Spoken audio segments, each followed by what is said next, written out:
So in this video, I'll be testing Diogo Costa, and I'll show the guide I'm using for Diogo Costa in a minute. But before that, let's talk about goalkeepers. This is something that I checked the Telegram group and you guys asked me to make a video on goalkeeper. So for goalkeeper, the most important thing is arm coverage. That is the length of your goalkeeper's arm.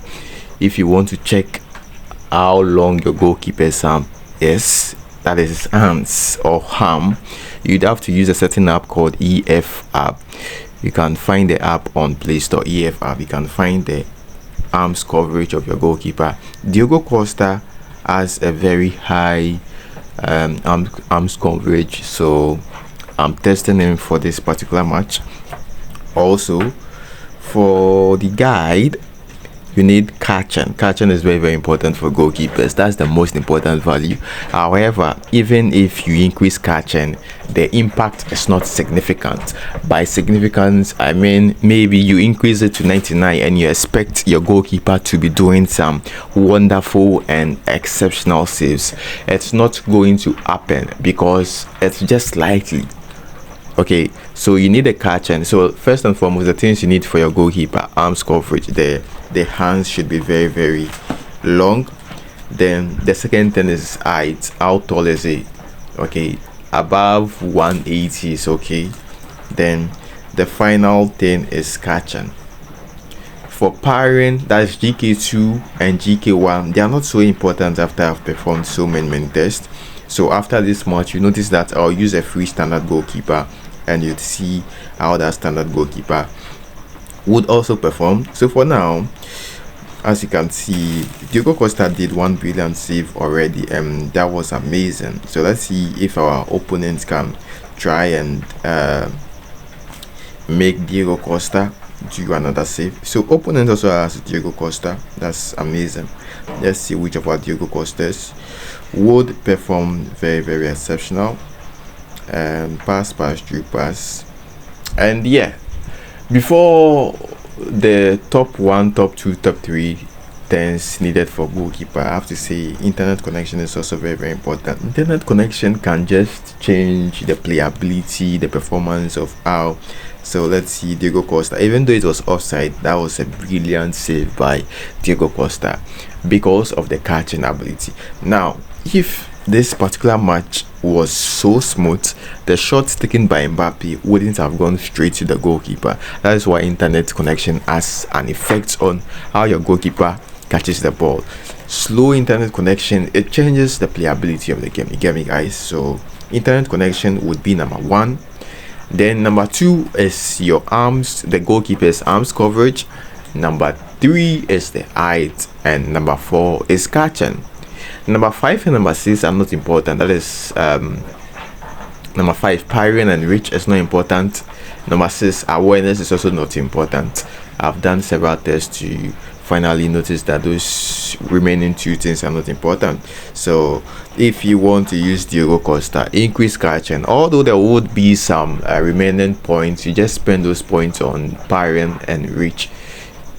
And yeah, you just spend those 2 points on parrying and reach. Awareness doesn't significantly impact when there is lag. Okay, awareness kind of works, but sometimes even though you might have 102 awareness, it won't work. So that is why I'm saying spend it on catching and the remaining will be on parrying. Okay, dokie, so this is the second half and still like not so smooth. Diogo Costa, let's see whether he can make another brilliant and fantastic attempt. Let's see whether Diogo Costa can make another brilliant, and wow, what a long ball pass. Nice GK awareness. So what's responsible for bringing the goalkeeper forward is actually the awareness values.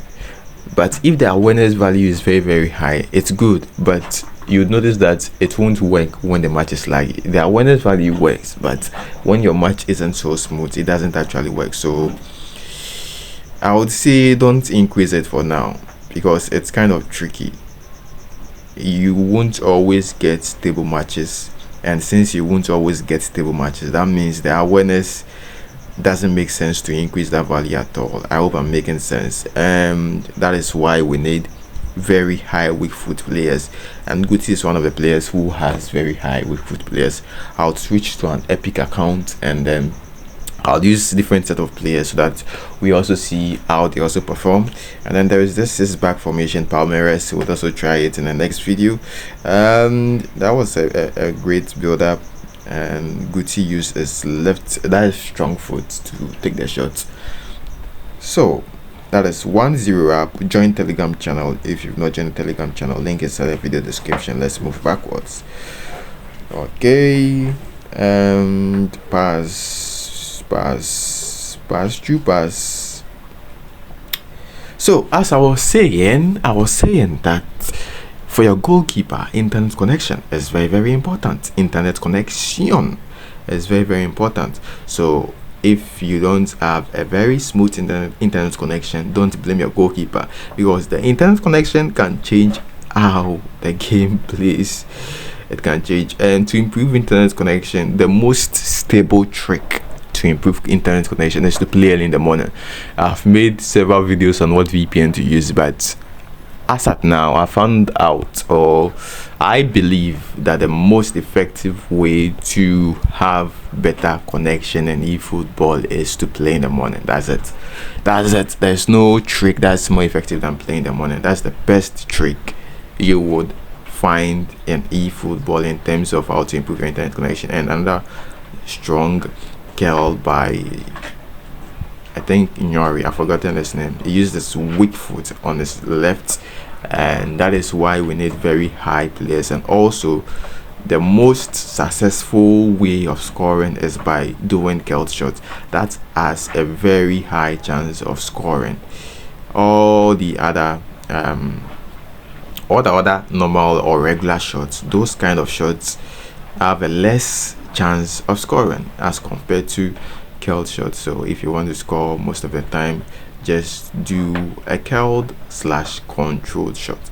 And one more thing is that the defenders I'm currently using are defenders that have no man marking skill.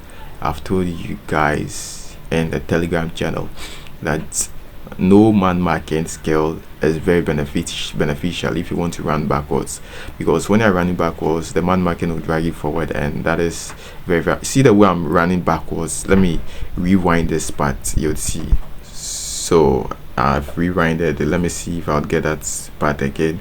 So I just wanted you guys to see how the dash effect worked. And all right, you can just send the video back to that point. And guys, I'll see you guys in the next one. Join Telegram channel, and more tips and tricks will drop very soon. Bye bye.